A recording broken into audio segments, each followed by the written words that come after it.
Assalamualaikum warahmatullahi wabarakatuh. Alhamdulillahi rabbil alamin. Wassalatu wassalamu ala ashrafil anbiya'i wal mursalin Sayyidina Muhammadin wa ala alihi wa sahbihi ajma'in.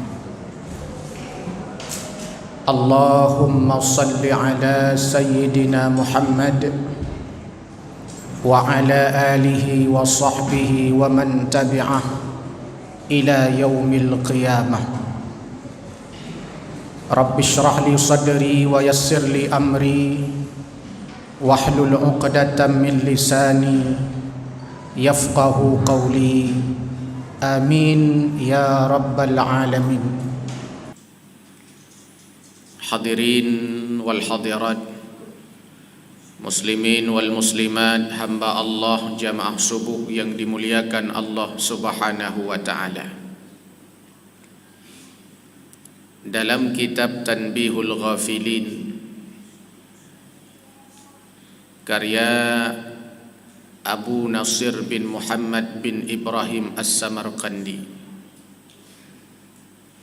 di antara bab dalam kitab tersebut, Babut Taubati, bermula bab yang menyatakan tentang taubat.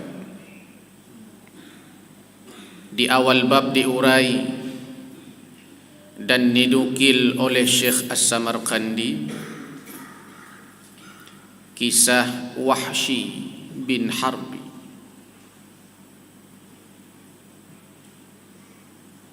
Wahsy adalah seorang budak berkulit hitam.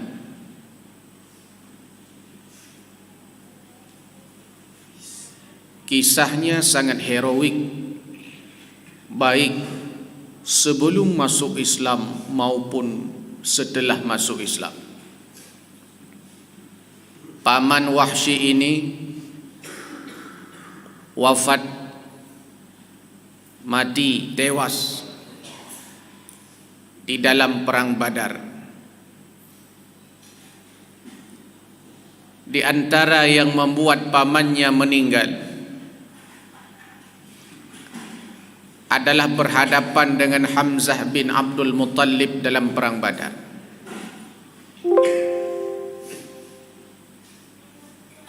Sehingga ini menjadi alasan bagi Wahsy memuncak kemarahannya, apalagi ada Hindun, istri Abu Sufyan bin Harbi.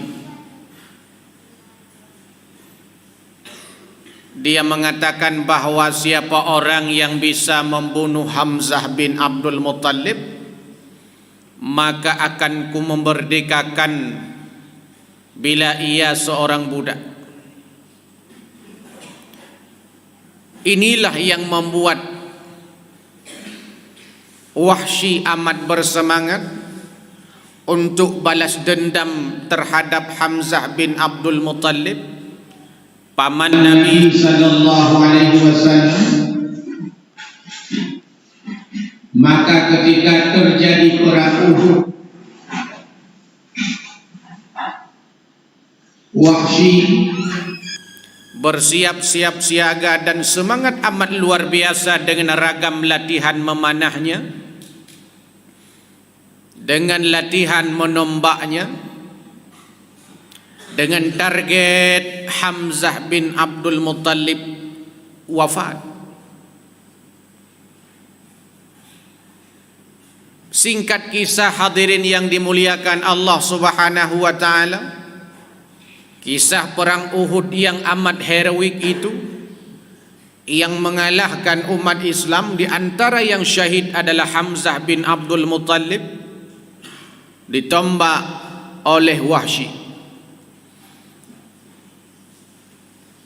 Ketika Hamzah wafat, maka Wahsy senang amat luar biasa, bahkan termasuk Hindun membelah dada Hamzah.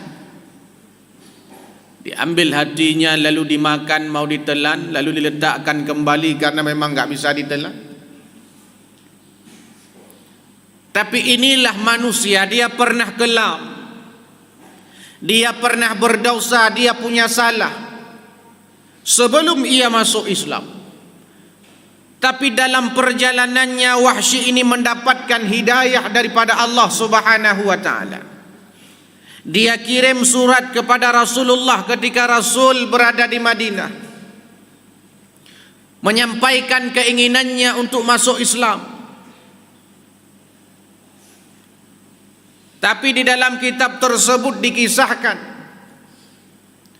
kata Wahsy, ya Muhammad, aku ingin memeluk agama Islam, tapi dosaku amat besar, pernah membunuh pejuang Islam, pamanmu yang sangat kau sayangi, sangat disegani oleh kaum musyrikin, Hamzah bin Abdul Muttalib.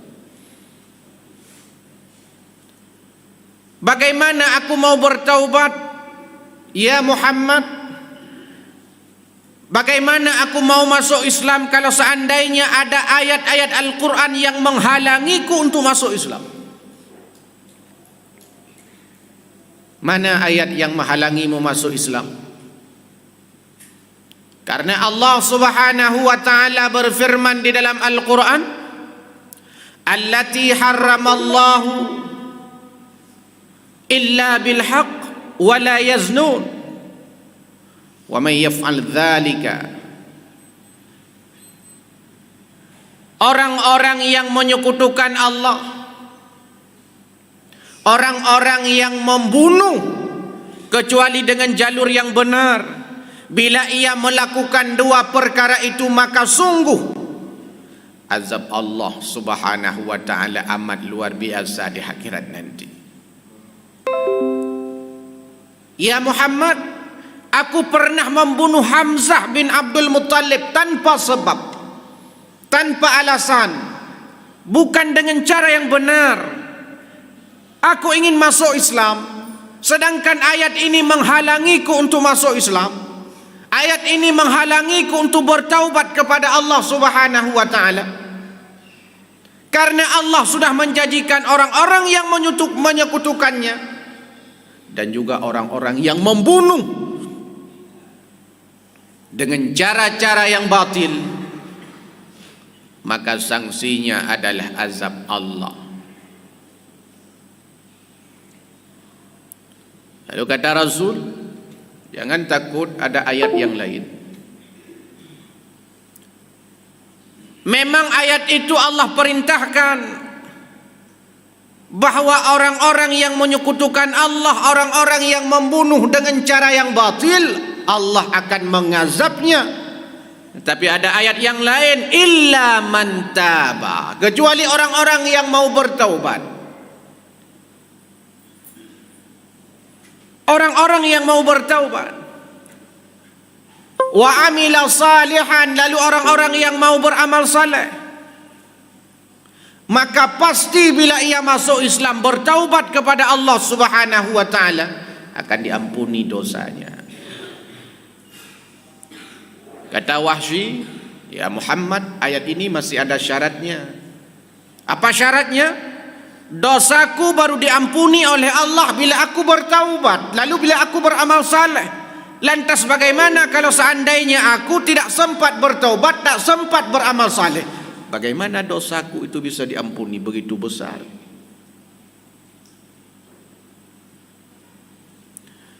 Lalu kata Nabi, jangan takut, ada ayat yang lain. Walaupun engkau belum bertaubat, walaupun engkau belum sempat beramal saleh, wahai Wahsy, Allah berfirman, innallaha la yaghfiru an yushraka bihi wa yaghfiru ma duna dzalika liman yasha. Sungguh Allah tidak akan mengampuni dosa syirik, dan Allah mengampuni dosa selain syirik bagi siapa yang dikehendakinya. Wahsy, walaupun kau pernah membunuh, walaupun kau pernah membunuh Hamzah bin Abdul Muttalib, pamanku yang saat itu aku sangat sedih, tapi engkau akan diampuni oleh Allah. Bisa saja dosamu itu diampuni oleh Allah. Yang tidak diampuni dosa syirik.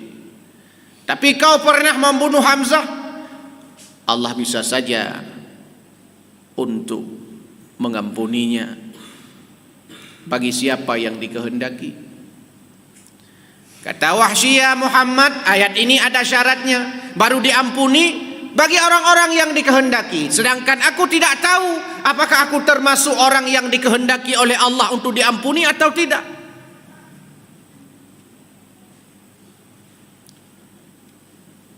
Lalu dibacakanlah ayat Allah.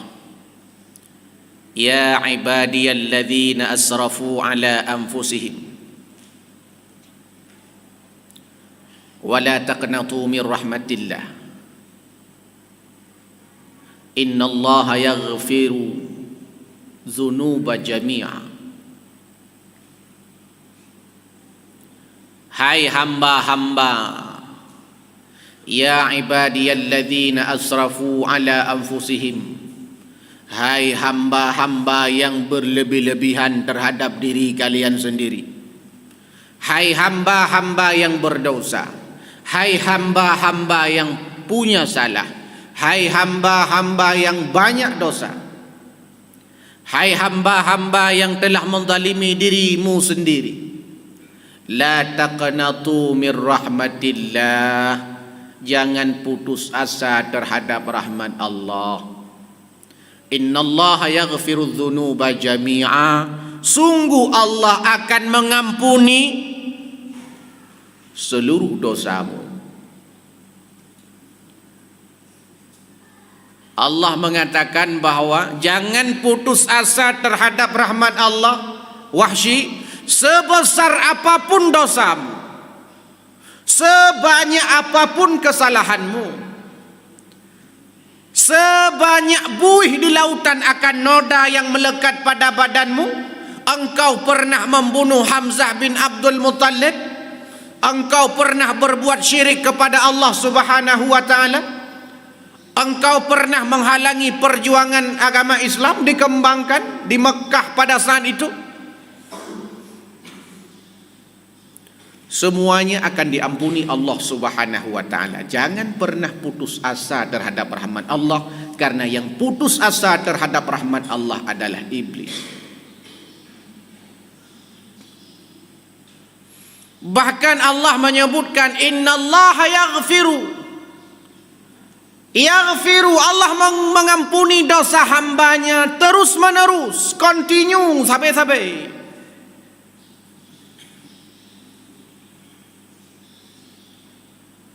Allah kepampun dosa ketanya sabe. Pejai kepampun dosa ketanya sabe. Karena itanya tak puput dosa sabe.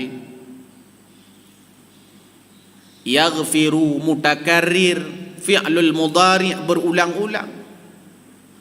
Dosa baro, dosa ronyo, dosa singa menyenau dip. Kesalahan-kesalahan minggu lalu, minggu ini, minggu depan, dosa-dosa bulan lalu, bulan ini, mungkin bila hidup bulan depan, tahun lalu, tahun ini, bila hidup tahun depan. Yang pasti sebanyak apapun dosa akan diampuni Allah Subhanahu wa ta'ala. Maka dilarang kita putus asa terhadap rahmat Allah Subhanahu wa ta'ala. Bila kita punya dosa seluas bumi, maka Allah Subhanahu wa ta'ala akan mendatangkan ampunannya seluas langit dan bumi.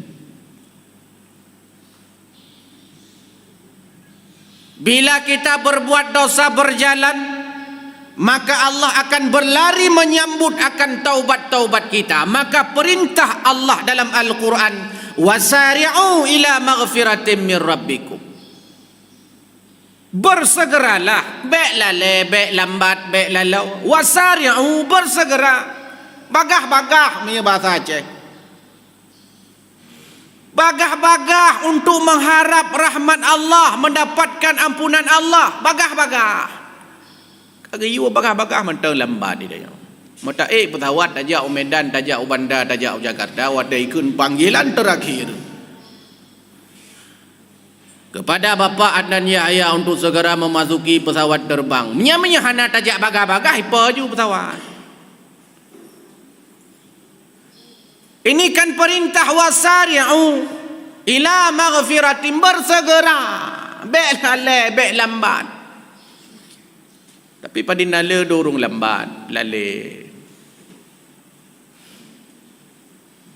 Lagi orang Jumaat kenal la dorong orang Jumaat. Di khatib ke masa asap ke pegah haba ya tu mimbar ganya lalong rukuk dia juga kaya.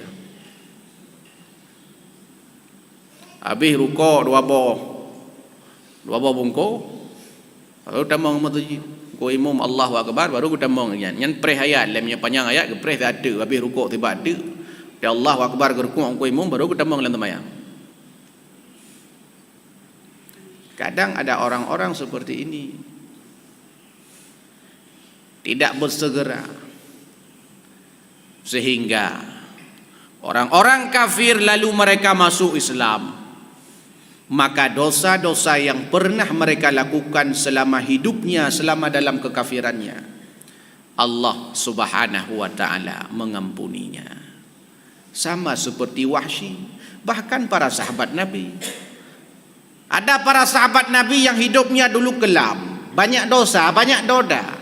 Umar bin Khattab lah contohnya yang paling gampang. Waktu masa jahiliyah sebelum masuk Islam, kejahatannya mengerikan. Tapi masuk Islam, Allah ampuni seluruh dosanya. Orang yang kafir saja banyak dosanya, lalu masuk Islam, Allah ampuni dosanya. La taqnatu min rahmatillah. Apalagi kita yang sudah Islam, yang sudah iman, punya dosa 1, 2, 3, 4, le salah, le noda, le kesalahan dengan Allah, pastilah Allah akan mengampuninya.